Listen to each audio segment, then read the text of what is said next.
to know the practical value of religious principles. It's not enough to know the theory. It's just like I may know the theory of electronics. You know, you put a positive charge and a negative charge together and connect them up, and you get some current flow, and there's resistance and blah, blah, blah. But if somebody brings me their broken television, am I going to be able to fix it? Probably not, unless I have some experience or training in that specific application of electronics. So the same thing is true in spiritual life. Someone may know the theory of spiritual life, aham brahmasmi, I am a spiritual being. Well, that's great. Now, how do I put food on the table?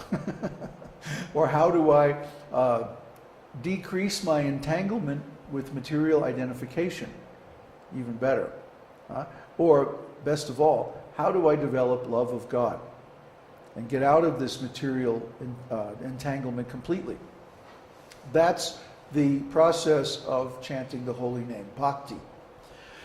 The difference between bhakti and other religious processes, such as yoga or meditation, jnana or cultivation of knowledge, and karma or performance of auspicious activities for material gain, is that the activities and the results of bhakti are eternal. For example, I may go to church, or I may perform some charity or some other pious activities, and because of that I may get some material benefits in life. Maybe I get wealth or fame or prestige or recognition, something like that. But is that eternal? No, because it has a beginning and an end. If I get money, someday I'll spend all the money, or somebody will steal it. If I get fame, well, we all know how flickering fame can be. And if I get recognition as a pious person or something like that, even that is finished at the time of death. And even if I go to heaven, even that's temporary. After thousands of years of heavenly delights, guess where we have to go? Right back here to earth again. Because liberation is only given to people living on earth. It's very rare that someone in the heavenly planets will attain liberation. There's just too much material enjoyment. So here on earth, we have a good opportunity for spiritual life. But even if we acquire a lot of knowledge about spiritual life, as I pointed out, knowledge is not the same as practice. Knowing how to do something is not the same as being expert in doing it. I may know all the physics involved in roller skating, but if I don't practice roller skating, I'm going to fall. So similarly, people may cultivate knowledge about spiritual life, and they may know, theoretically, I'm a spirit soul and like that, and that I'm supposed to worship God. But how do I worship God? Especially, how do I worship God in an age that's so degraded and so fallen? And then there are karma activities. Karma means that, I went through karma already. Yoga, jnana, yoga. Yoga means more than just like standing on your head or sitting in lotus position, meditating or doing some physical exercise or some pranayama or something like that. Yoga is actually designed to bring us to God realization. If you read Patanjali Yoga Sutras, he says the object of yoga practice is to realize Chit Shakti. Chit means eternal knowledge, means perfect knowledge of spiritual life, perfect consciousness. In the Vedic context, knowledge and consciousness are not two different things. Our knowledge is a byproduct of our state of consciousness. If our consciousness is sunk in materialism, we can't very well understand spiritual things. But if our consciousness is detached from material sense enjoyment and focused on something pure, like the holy name of the Lord or the form or pastimes of the Lord, then we can understand all kinds of spiritual knowledge very easily, because it's right there, easily available from that state of consciousness. But even so, the practice of yoga is not universal in this age. Very few people have the means, the conditions, the skills, the knowledge to practice yoga properly. Instead, they practice some bogus, partial teaching of yoga that doesn't really give any results. So all these things are temporary. But bhakti, especially chanting the holy name, is eternal. Almost every word in every language is derived from some holy name of the Lord. And also we find that in all religious and spiritual principles and practices, the holy name of the Lord is very important and prominent. The Lord's Prayer, for example, begins with, "Hallowed be thy name." But he doesn't say the name in the prayer. The name is not part of the prayer. The name is a secret. So here we're giving the name, not only one name, but 1,000 names of Vishnu, so that this knowledge can never be lost, it can never be changed or abused by spiritual hierarchies that want to keep these things secret. Instead, it's right out in the open. Because why? Lord Vishnu is the protector and well-wisher of the Brahmanas. Those who want to understand what is Brahman, what is spirit, what is consciousness, how do we change our consciousness? How does consciousness work exactly?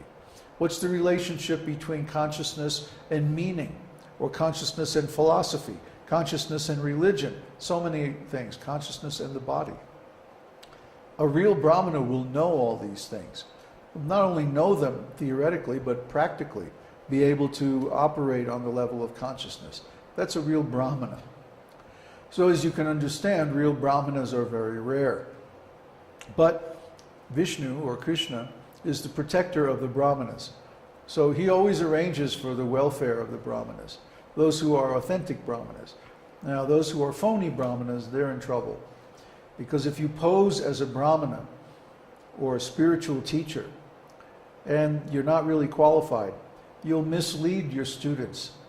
And that carries a terrible price. As we were discussing yesterday in Jyotish class, if someone gives knowledge of Jyotish to someone who's not qualified, or if they try to make a business out of it, or get other material gain from this spiritual knowledge, then it's a very sad situation. There's a heavy reaction involved.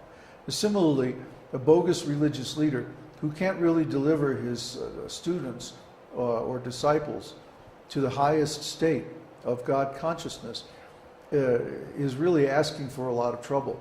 And we see they get in trouble all the time. They fall down, they get caught with prostitutes, they get caught stealing money. I mean, it's just pathetic. And if you ask them any of these questions, like what is consciousness?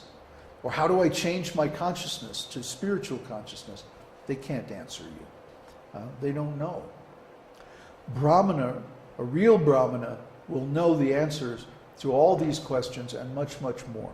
A real Brahmana is like an ocean of knowledge. Because Chit Shakti, eternal knowledge, or spiritual consciousness, is full of knowledge by nature. Like I said, if one is in an exalted state of consciousness, he can automatically know anything that he wants to know. The super soul will give him the information from within, even if he doesn't know it in the ordinary way, by the mind or by reading or something. Then he can know it directly by a revelation from super soul, because super soul is in the heart. The Brahmana, or the self-realized spiritual master, actually knows the super soul. It is in communication with the super soul. But others who are simply pretending to be religious leaders aren't.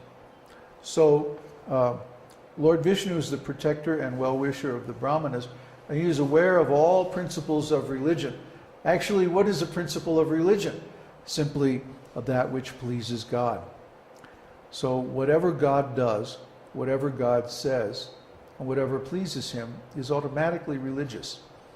It's automatically pure. And it's right. Why? Because God said so. God is the highest authority. So even if he says or does something that appears to be inconsistent or contradictory, actually it's all right. We simply don't understand that level of spiritual principles. For example, Lord Krishna was dancing in the middle of the night in the forest with other men's wives. So normally this would be considered immoral. And some people try to criticize Krishna like that. But wait a minute. Krishna is the Supreme Personality of Godhead. That means everyone and everything is his energy. So if he wants to enjoy his energy, what's the problem? Huh? If I make a piece of music or a painting or something like that, that's my creative energy, and I can do whatever I like with it. I could sell it, I could keep it at home, I could tear it up and throw it away. Nobody can stop me. Why? Because it's my property. It's my creative energy. Similarly, God is the origin of everything, and he even creates all the living souls, emanates them from his own spiritual energy, internal potency. So God is the owner and controller of everything, and he can do whatever he likes with it. That's the nature of religious principles. Sometimes they appear to be contradictory. For example, there's a statement in the Vedas that